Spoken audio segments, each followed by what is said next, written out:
বক্সায় কি বাঘ আসছে না? কটা বাঘ আনবেন? বাঘ আমরা ইতিমধ্যেই ছাড়বো এবং কয়েকটা ছাড়বো। বাঘ না বাকি নিয়ে আসবে?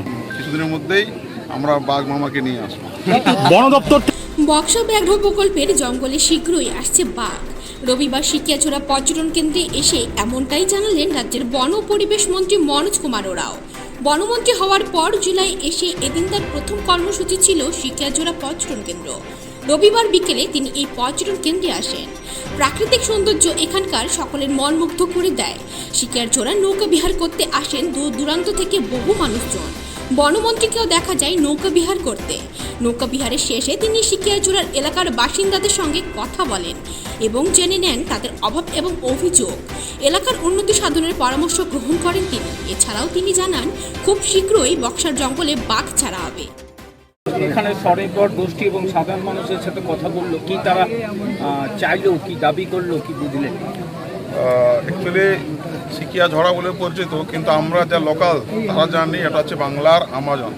তার জন্য এসছি, প্রচুর সম্ভাবনা আছে পর্যটনের।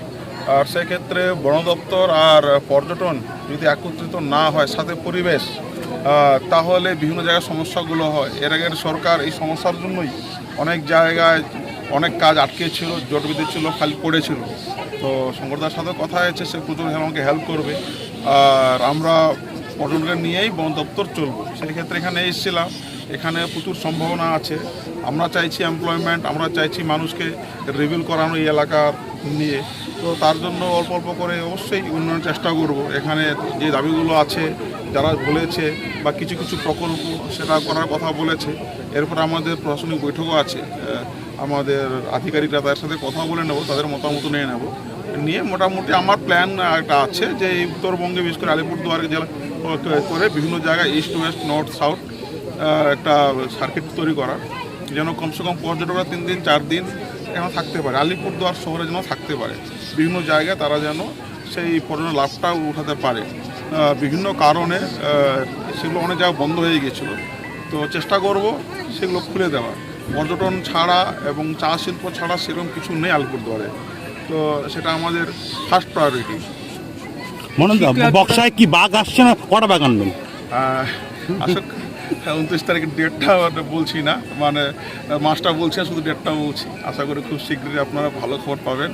তবে বাঘ আমরা ইতিমধ্যেই ছাড়বো এবং কয়েকটা ছাড়বো। বাঘ না বাকি নিয়ে আসবে? এখন দেখা একটা একটা করে ছাড়া হবে, আপনারা সবই জানতে পারবেন। শুধু 29 তারিখ বললাম, ইতিমধ্যে 2-4 দিনের মধ্যে হয়তো আপনারা ঘোষণা পাবেন। এবং আশা করি আমাদের মুখ্যমন্ত্রী শুভেন্দু অধিকারী তিনিও থাকবেন, সাথে কেন্দ্রীয় মন্ত্রী তিনিও থাকবেন। বহুদিন পর এত দিনের আশা আমাদের পূরণ হতে চলেছে।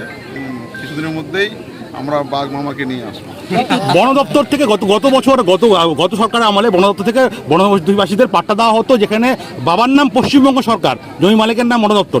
এখনই কি সেই পাট্টা পাবেন না চেঞ্জ হবে? সেটা নিয়ে বলতে চাইছি না। আগের সরকার কি করেছে না করেছে সেটা ফেলে দিন, ওটা সরকার ছিল কি জানি না।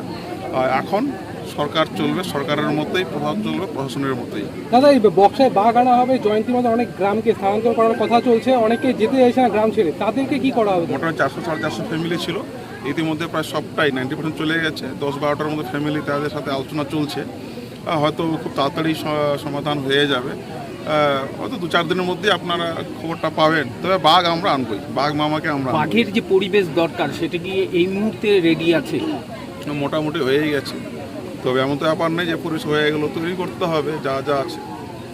একটু অল্প সমস্যা, টেকনিক্যাল সমস্যাগুলো আছে, তো সেটা কিছুদিনের মধ্যে হয়তো কেটে যাবে। এখানে বাঘ না থাকলে কে থাকবে, তাই না? এটা বাঘেরই জায়গা। প্রতি বছর যে 15 তারিখ থেকে যে জঙ্গল বন্ধ হয়ে যায়, জঙ্গল বন্ধ হওয়ার সময় একটা প্রশ্ন উঠে যে বনবস্তিবাসীরা তারা হ্যারেস হয়, তারা নিজের গ্রামে যেতে পারে না।